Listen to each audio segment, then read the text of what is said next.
Welcome to the MIDI mapping section. We're going to take BFD2 and line it up and show you the basic things you need to make your playing experience a little bit more pleasurable. Working with a small 10-piece kit, let's go ahead and assign bass drum and snare drum to your MIDI notes. Now, whether you're using a Yamaha, a Roland, a D drum, a Zen drum, it really doesn't matter. The concepts are all the same. But let's go ahead and work with just the bass drum and snare drum for now. So go ahead and load up a bass drum here. Let's pick, let's see, so many to choose from. The Orange County kick. Then we'll come over here to the snare drums. And isn't it nice to see all these drums offered up by FXpansion? We'll go ahead and pick this new marching band snare drum. So,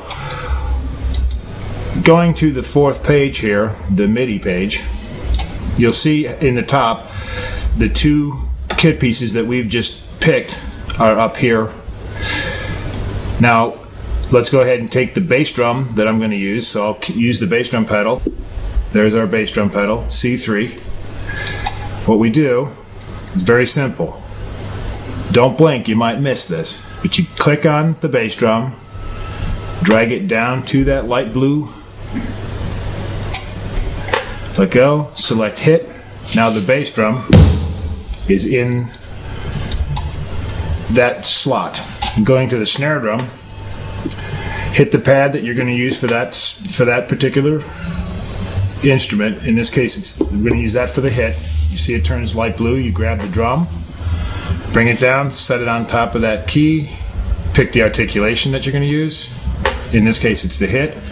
And you'd go ahead and continue that on through for the rim, the drag, and the side stick. And now you've learned your snare drum.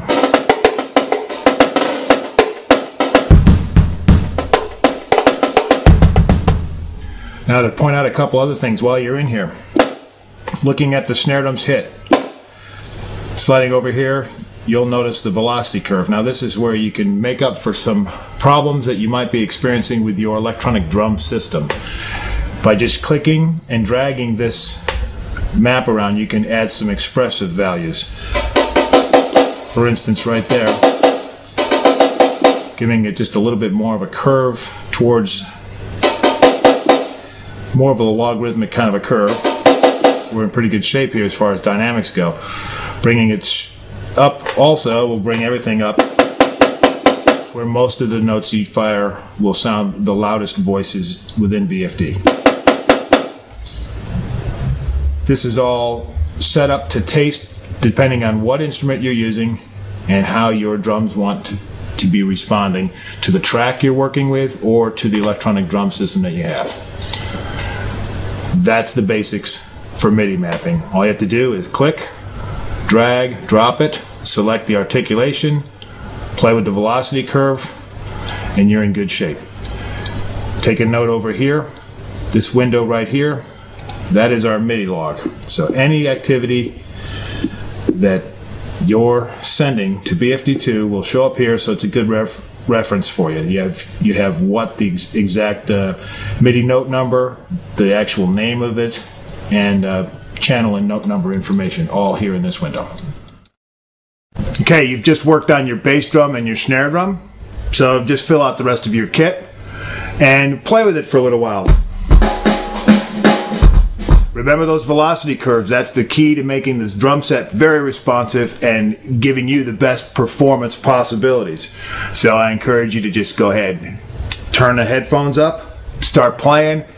When you see something you don't like, go back to the velocity curve on that MIDI page and make the change. Once you're done, save it under your name and you'll forever have that glued in.